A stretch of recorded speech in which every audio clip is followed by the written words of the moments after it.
Isang pinagpalang umaga po sa bawat isa. Morning. Piliin ng Diyos at muli sa Biblia po ng mga pagbahagi po ng kanyang salita sa paano ito. Hayaan po na muli ating pagbulayan sa salita ng Panginoon. Ngunit bago tayo mag-start, ay mayroon po akong tanong sa inyo.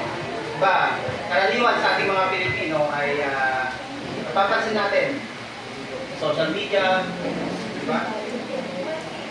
Meron tayong laging best, di ba? Tinatawag na best, di ba? Sabi nga sa social media, best president, sabi nila, best mayor, diba?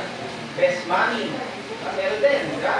Best kuya, at yung iba, best teacher, sabi nila. Pero, sabi nga po, ano ba yung natural sa atin na best? Kaya, paano natin ito makikilala? Di ba po? Sa pakikitungo natin sa tao, may time po na mas napapansin natin, di ba sila? Mas napapansin natin sila, mas pinapaboran din natin sila. May pagkakataon po na gano'n. Ngayon, kung may best po sa ating puso, tanungin natin ngayon, si Kristo ba ang tunay na pinakamahalaga sa ating puso? Pag sinabing best sa atin, di ba? Kapatid, kung siya naman po ay nasa puso natin, paano kaya natin ito? Paano kaya ito nakikita sa atin? At paano nararamdaman ng tao na nasa paligid kaya natin? Yan yung mga tanong po natin na iiwanan. At sasagutin po tayo ngayong umaga ng Diyos. So kung ating mapapansin, yan po sa ating title ngayon ay The Character of Heavenly Wisdom. Paano natin yan makikita sa ating mga buhay? Paano natin may paparamdam, may paparanas, na meron po tayong karakter na nanggagaling po sa itaas. The character of heavenly wisdom. Kung ating titignan po yung text po ngayong umaga, but the wisdom is from above. Is first, una, pure, then peaceable, gentle, willing, clear, full of mercy and good fruits, without partiality and without hypocrisy. James 3:17 po yung ating text. Ngayon, di ba po, halos araw-araw, di ba, ika nga, halos araw-araw na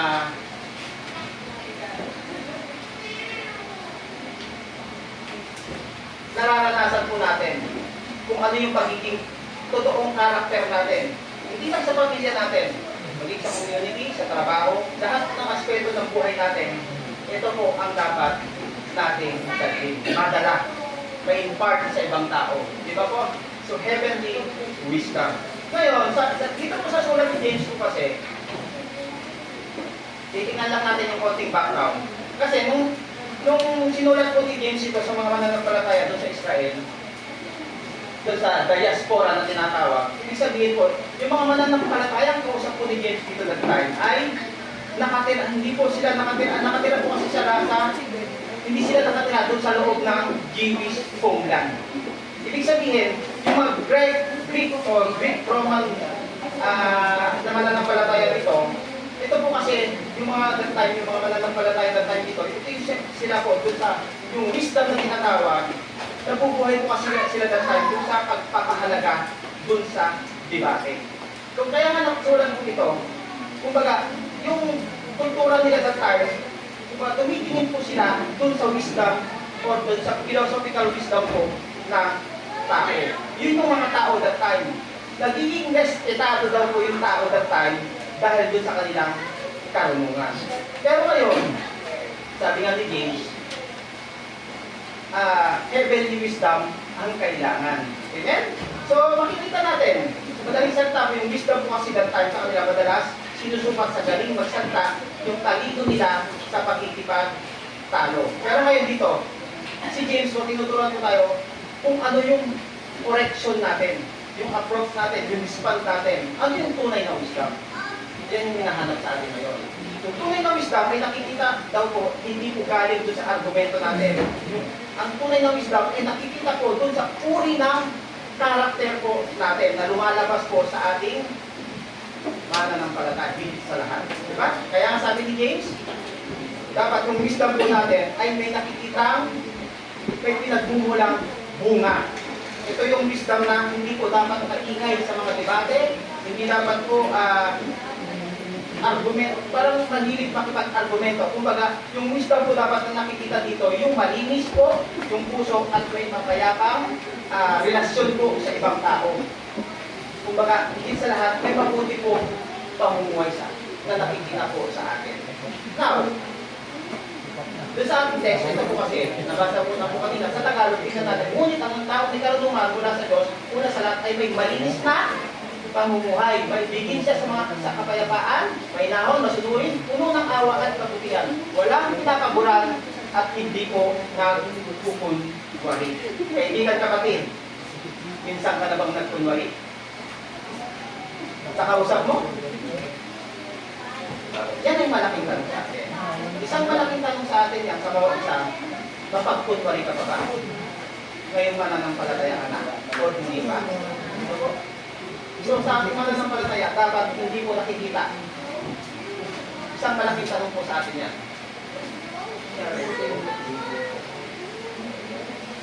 Next, please.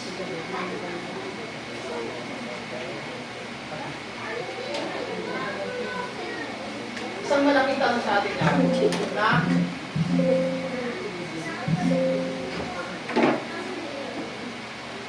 how we can recognize that the wisdom that truly comes from above. Paano, kaibigan kapatid? Kailan natin siya makikita? Ito yung tanong sa atin, malaki. Paano ito natin ma-recognize? Paano natin ito kikilalanin? Paano natin ito mahahalata sa tao? So, natigit sa lahat, paano natin mamumukhaan yung wisdom na nanggagaling sa itaas? Ma-identify ba natin? Itong taong ito, ganito to. Itong taong ito, ganito po siya. Pag pinento ka ng ibang tao, ganito po siya. Yan. Ganyan mga ganyan. Tigit sa lahat, paano natin ito pahalagaan? At paano natin ito ma-acknowledge? Hindi lang po sa ibang tao ang tinitingnan natin. Tayo rin po mismo ay dapat alam natin, i-identify na meron po tayong wisdom from above. Amen? Gusto ba natin malaman ang sagot ni James dito? Kaibigan kapatid? Gusto ba natin? Excited ba tayo? Na sasagutin po tayo ni James sa salita ng Panginoon kung ano yung wisdom na dapat nating tignan sa buhay natin, sa ating mga sarili. Una, the purity of heavenly wisdom. Kumbaga, sabi nga po, ito po ay yung may pure motives, malinis po na motibo. Kaibigan, meron po tayo niyan, di ba? So, ang unang makikita natin dito, yung pusong may heavenly wisdom. Ibig sabihin po, ang ginagawa natin ay hindi para sa ating sarili. Dapat yung may kapakinabangan, hindi para sa Diyos at sa kapwa. Kapag meron po kaya yan, ibig sabihin, puro yung motibo natin. Di ba po? Hindi po ito ginagawa para mapansin, purihin, o may makuhang kapalit. Ang layunin po na may puso, may purity ay simple lang po. Panginoon, gusto kitang malugod sa aking buhay. Yun po yung tanong natin dapat. Diba? Kapag ang motibo kasi natin ay malinis, ang ating mga gawa ay nagiging tapat na totoo sa harap ng Diyos. Pangalawa, upright intention, tumid ba yung mga layunin po natin? Diba? Ang heavenly wisdom ay may upright intention. Ibig sabihin mo, ang iniisip at pinaplano ng isang tao ay nakahanay sa karakter at kalooban ng Diyos. Diba po, hindi lamang kung ano ang madali or convenient natin, yun ang pipiliin natin. Hindi po, kung ano ang tama sa paningin ng Diyos, kailangan may upright intention. Amen? Diba po, minsan sa buhay po natin, nagdadalawang isip tayo. Diba po, madali. Ito ang madali, ito ang tama. Ganun tayo eh. Diba po? So, ang pusong may wisdom ay pipiliin yung tama kahit mahirap. Ganun po ba tayo? Kaibigan kapatid? Pipiliin po natin lagi ang tama kahit mahirap. Kahit labag sa kalooban mo, yun yung tama eh. Kasi yun yung gusto ni Lord sa atin. Diba po? Reverend living, buhay na may paggalang sa Panginoon. Ito pinapakahalaga din po. Ibig sabihin po yan, ang buhay ng isang tao ay may malalim na paggalang sa Panginoon. Hindi lang sa kapag nasa simbahan, di ba? Alam tayo ng privilege pagka nasa simbahan. Di ba po? Ngayon, mga kabataan, wala na eh. Mga pamangkin ko, minsan, lalapitan ko, ba't ka ng privilege? Samantalang ako dati, tatakbo pa ako doon sa mga tito ko, tiyahin ko, para lang mag-bless. Ngayon po, wala. Mapapansin po natin yan, hindi lang po sa loob ng pamilya natin, hindi po tayo excuse. Kasi nawala na po yung reverend giving natin. Amen? Pakikitungo po natin kasi sa kapwa ay mahalaga at yung decision natin araw-araw. Ang taong may reverence sa Diyos ay laging may ganitong tanong sa puso. Paano po mapaparangalan ng Diyos sa sitwasyon ito? Hindi po dapat gano'n. Pang-apat, ethical character. May matinong character. Ibig sabihin yan, may consistency sa pagitan ng pinaniniwalaan at ginagawa. Ang taong may ganitong character po ay pareho yung buhay niya sa tao. Kahit na nasa bahay ka o living man, pareho dapat po. Walang pinupubli. Yun po yung ethical character. Amen? Kung ating titignan din po, ang pinaka-sentro po ng unity of heavenly wisdom ay ang ating Panginoong Jesus. Di ba po? Yung pinakamalinaw ng halimbawa po ni Jesus ay, si Jesus ay namuhay sa ganap, kadalisay at walang kasalanan. Ang kanyang mga motibo ay lagi pong malinis. Ang kanyang mga layunin ay nakahanay sa kalooban ng Ama palagi. At ang kanyang buhay ganap na matuwid. Sabi nga po sa Hebrews 14, di ba? Without sin. Wala po siyang kasalanan. Wala po siyang, kaya nga kung ang taong may wisdom ay madaling makurap eh. Pagka wala si Lord. Pero kung ang tao ay may wisdom, hindi po siya madaling makurap ng pride, ng self-ambition, kasi yung wisdom niya, comes from above, di ba? Nananatiling ganap at dalisay. Amen? Di po ako nagagalit Pangalawa, next please. Yan. Peace. Ibig sabihin, the peace of heavenly wisdom. Ito naman po, kailangan daw po i-pursue natin lagi yung harmony.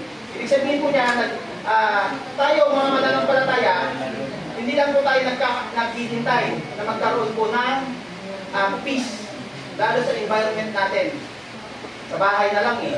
Diba? Kapag walang peace yan, hindi nagtitibuan. Dapat tayo po, muna po, pinupursue natin lagi yung kapayapaan, peace. Diba? Tayo po yung gumagawa po mismo ng paraan para po magkaroon ng kapayapaan. Ikaw, payapa ba ang puso mo, kaibigan kapatid?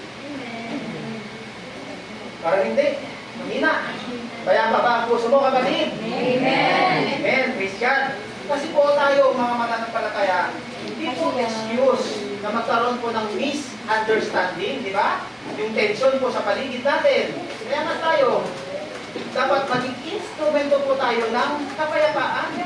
Especially po sa bawat mananampalataya. Diba? Gumagawa po tayo ng parang upang ang tayo mabuhay na may pagkakaisa. Basta magkasama. Diba? Amen? So, hindi po siya naglalagay ng pader. Ibig sabihin po doon. Hindi po siya naglalagay ng barrier.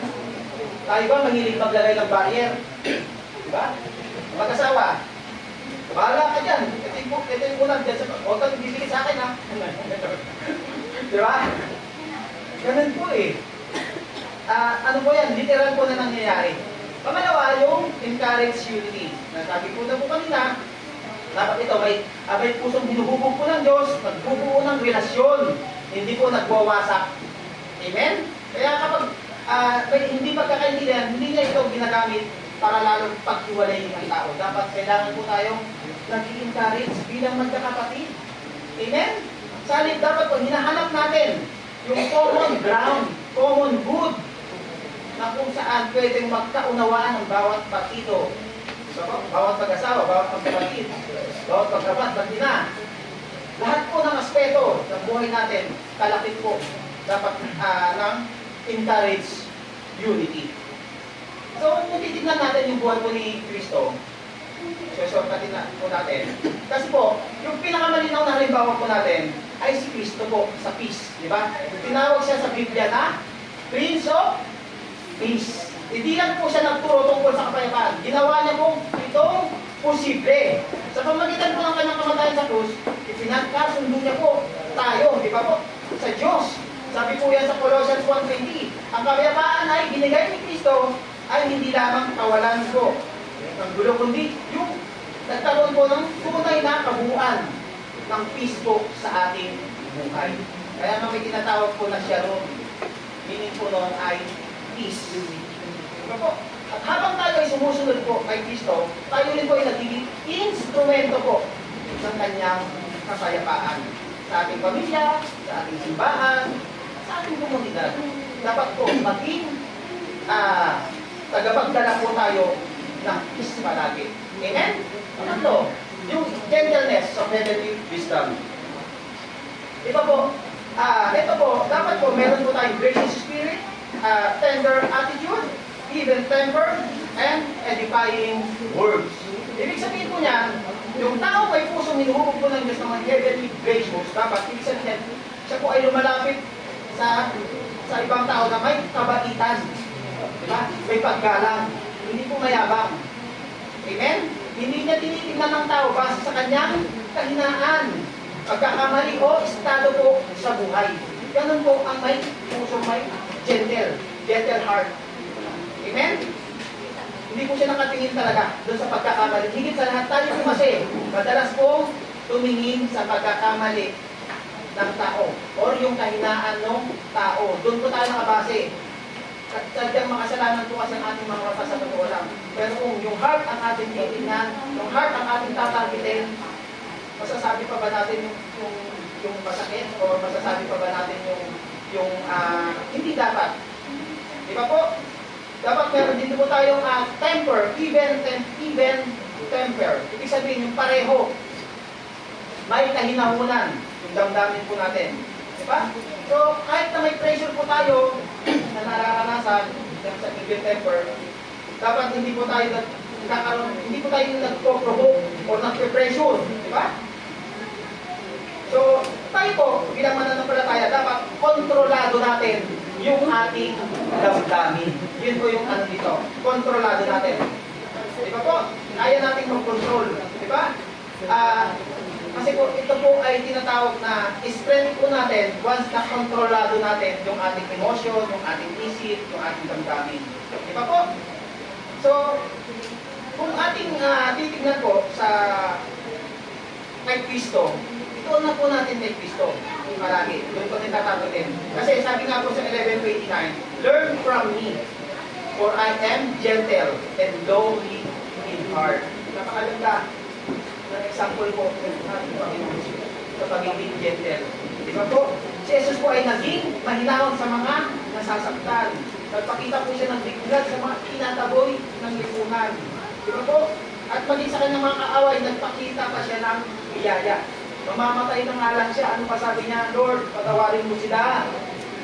Hindi nila alam ang kanilang ginagawa. Diba po? Kung kumantong tayo din sa ganong puso, diba po? Ang sarap. Amen? Amen. Kaya ang gentleness po ni Jesus. Napakaganda ng example sa atin mga buhay. Amen? Ang kanyang gentleness po, hindi po kahinaan. Amen? Ito ay lakas na sa ganap na control po natin. Hindi po control ng damdamin natin o ng emotion natin, o utak natin, o yung puso natin na madaya palagi. Amen? At habang tayo ay nananatili po kay Kristo, ang kanyang kahinahunan ay unti-unting inuukod din po yung ating mga puso. Ito ang gusto niya sa atin. Napakabuti niya. Diba po? Apat, yung productivity of heavenly wisdom. Isa rin po itong maganda na paalala po ni James. Kasi po, sabi nga, full of mercy and good fruits. Ibig sabihin po niyan, ang taong may heavenly wisdom ay handang magpatawad sa mga taong nagkamali sa kanya. Amen? Amen. Pinatawad mo na ba, kaibigan kapatid? Amen. Baka hindi pa. Parang mahina. Pinatawad mo na ba, kapatid?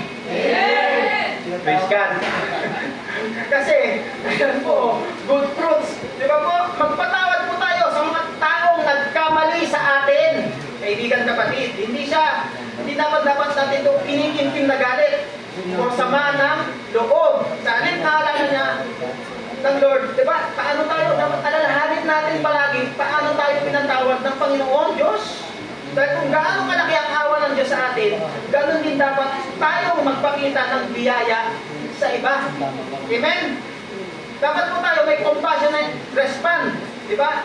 Ang pusong hinuubog ng Diyos ay nakikita sa pangangailangan ng iba at gumagawa rin po ng paraan para tumulong. Amen? Tumutulong po ba tayo? Parang wala. Tumutulong po ba tayo? Amen. Parang labas sa ilong. Tumutulong po ba tayo? Amen. Parang mahina pa rin. Pero praise God. Alam niyo po, ito po ang gusto ni Lord sa atin. Now, tingnan na natin. Puntahan ko na agad yung example ni Jesus Christ. Paano magkaroon ng productivity of heavenly wisdom. Si Jesus po kasi, ang pinakamalinaw po ng halimbawa ng mercy of good fruits, good fruits. Di ba po? Sa buong ministeryo po ni Jesus, pinakita niya ang awa at habag ng Diyos. Pinagaling niya ang mga may sakit. Una, pinakain niya ang mga nagugutom. Tinanggap niya ang mga tinataboy ng lipunan. Ayan po yun. Diba? At sa uli, binigay niya ang kanyang buhay para sa atin. Grabe. Diba? Ang kanyang awa ay hindi lamang salita. Ito ay buhay na pinakita sa gawa. Sinasabi nga po sa Galatians, di ba? Lagi po natin na pag-aaralan sa Galatians 5:22 to 23. Yung bunga ng Holy Spirit, dapat lumalago po at lumalago sa atin. Kaya kapag tayo ay nakakabit kay Kristo, ito po yung pinaka-importante. Kapit po tayo kay Kristo, ay ang mabuting gawa ay natural na kung lalabas sa ating mga buhay. Alam niyo po yun, kaibigan kapatid? It's natural na lang po. Nasarap to. Diba? Sabi nga po, kung pray ka ng pray, tapos gusto mo habulin ka ng, gusto mo may pagpapala, wala eh.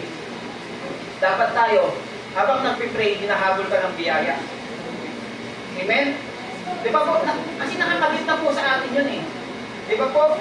So, tayo po, natural po dapat na lumabas sa ating mga buhay tulad ng sanga na nakakabit po sa puno. Kapag tayo nakakabit kay Kristo palagi, natural yung bunga natin, overflow. Lagi po siyang may bunga na maganda, nakikita, visible, tangible sa ating mga buhay. Di ba po? Yung bunga po na talagang good fruits sa ating mga buhay. Amen? Ang sarap po, di ba? Kamuli. Sincerity of heavenly wisdom. Ito po ay ating bibigyan ng din ngayon. Paano tayo maging sincere sa ating mga buhay? Ito, genuine faith, tunay na pananampalataya. Ang heavenly wisdom ay nagmumula po sa genuine faith. Diba po? Ibig sabihin, ang pananampalataya ay hindi po lamang po na nasa isip natin. Hindi lang po dapat nasa salita natin. Kundi po ito po ay nagbabago ng puso at buhay ng tao. Hindi lang ito basta-basta pag-alam ng mga doktrina o aral sa Biblia. Diba po, kaibigan kapatid? Kumbaga ito po ay yung tunay na pananampalataya ay nakikita sa paraan ng pamumuhay. Kapag ang puso po ng tao ay tunay na nahawakan po kasi ng Diyos, ang kanyang buhay unti-unting nagiging katulad ng karakter ni Jesus Christ. Diba po? Pangalawa, ito po ang mabigat sa atin minsan. Impartial heart. Pangalawa, ikaw kaibigan kapatid, meron ka bang impartial heart? Walang kinikilingan? Sabi po ni James, na ang wisdom from above ay without partiality. Ito po ay karaniwan po sa atin. Diba, ako nga minsan, si Earl, parang akala niya, love na love, mas love namin si Eloisa. Nararamdaman niya, hindi anak, sabi ko. Lalo ngayon, unti-unti namin binibuild yung kanyang karakter. Ang talagang mahirap sa magulang kung pag-build ng karakter sa anak. Pero alam niyo po, makita lang niya, maranasan niya na makakonect ka lang sa kanya, may intindihan niya eh. Doon pala papasok, yung pagiging sincere mo bilang ama at anak. Pag naging sincere ka, makikita yung connection. Pag doon nag-connect na yung connection, doon yung maunawa at tutusok kasi doon ang puso mo yun eh. Nakadami. Di ba po? Amen. Dapat po tayo, walang pantay yung pagtingin natin, even sa akin. Sa akin trabaho po, alam niyo po, nung nakaraang araw lang, sabi sa akin ng isa kong kasama, Sir, kala ko kaaway kita dati. Sabi niya sa akin, kala ko kaaway kita. Yung pala, parang ikaw yung kuya ko ngayon. Sabi niya sa akin, oh, Lord, salamat. Hindi akin ito. Kaya ganun si Lord sa atin. Basta sincere ka sa isang tao, unti-unti naman yan eh. Lalabas at lalabas, hindi naman sa'yo magagaling. Di ba po? Hindi na, kumbaga, tayo po, dapat tayo, pinatrato natin yung bawat isa na may parehong dignidad at respeto. May respeto po ba tayo? Minsan, ito po ang kulang po sa atin. Hindi ako. Minado ko. Lahat naman tayo. Pero dahil sa mata po ng Diyos, lahat tayo ay mahalaga. Kaya nga dapat walang impartial heart. Amen? Dapat mayroon po tayong consistent character. Para yung buhay sa lihim at sa harap ng tao. Di ba po ibig sabihin, ang isang tao ay pareho ang pamumuhay sa harap ng tao at sa kanyang pribadong buhay. Kaya nga nahuhuli yung tao minsan pagka di ba? Pagka iba yung karakter sa bahay, sa labas. Kasi nga, what the heart conceives, the mouth speaks. Di ba? Sa loob, sa bahay, parang tigre. Wala, nandito ba? Wala siya. So, pag ganyan po kasi. Pero pag sa labas, ibang-iba, para makamuto pa. Di ba? Kaya po, ganun po ang buhay eh. Amen? So, wala pong double life dapat sa atin bilang magkakapatid sa Panginoon. Pag double life ka, double cara ka, huwag po, kaibigan kapatid. Di ba po? So, nakikita yan, kasi lalabas talaga. Kung gano'n ang dapat puso ay, ano naman po yan, usap po talaga. Kaya nga, tayo, tugma, dapat yung buhay natin sa labas at sa loob. Dapat, makikita po yan kasi sa susunod na ating point, yung testimony natin. Tao na po ang makakikita yan. Di ba po? So, ating titignan, dapat yung pamumuhay natin ay nagiging liwanag po na nagtuturo po sa kanila tungo sa Panginoon. Amen? Hindi ko na masyadong ila-elaborate, kulang ako sa oras. Ngayon, sa buhay po ni Kristo, ito po ang paano niya i-impart yung walang impartial heart, paano niya i-impart yung genuine faith. Ito po ang sagot. Si Jesus po kasi ay walang hypocrisy at walang favoritism. Minsan sa atin, madalas, may favoritism. Kaya sabi ko kanina, may best po tayo. At saka tanong ko kanina, di ba? Best. Lumalabas dyan, favoritism. Di ba po?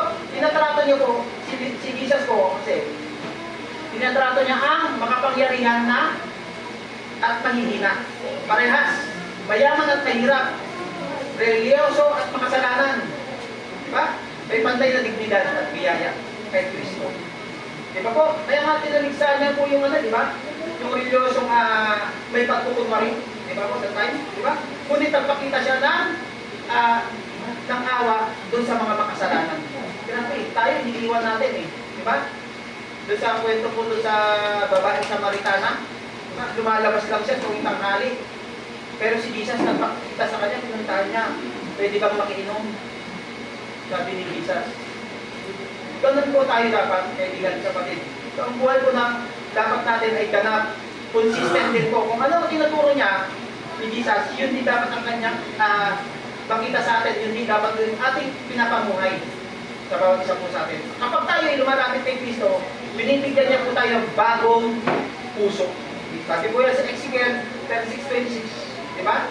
At ang Espiritu ang tumutulong sa atin na mamuhay ng may integridad. Holy Spirit po ang namumuhay at nananahan sa atin. Kaya kaibigan kapatid, kung ikaw ay may sincere heart, dapat ang sincerity ay inilarawan ni James po dito sa atin bilang ebidensya. May ebidensya na po ba tayo? So, sa heavenly character? Di ba po? Dapat po, nakikita yung ebidensya sa ating pananampalataya. Kamuli, dapat ito, sa atin, i-apply po natin itong mga bagay na ito, puro ba yung motibo natin, diba? Nagpo-produce pa tayo ng good fruits, diba? Nagpo-promote po ba tayo ng peace? At yung faith po natin dapat sincere at yung spirit natin ay gentle. So, kaibigan kapatid, sa ating pagtatapos, sabi nga po, true wisdom is not proven by what we know. It is revealed by how we live. Nakikita po doon sa pamagitan ng ating pamumuhay. Jesus perfectly lived this wisdom. Sabi nga, as we walk with Him, this wisdom begins to shape our lives. Si Jesus lamang po ang makakapagbago, makakapagbigay sa atin ng true wisdom. Sa Kanya lamang po. So, kaibigan kapatid, let us seek po not the wisdom of the world, but the wisdom that comes from above. Sa Diyos po lahat ang papuri.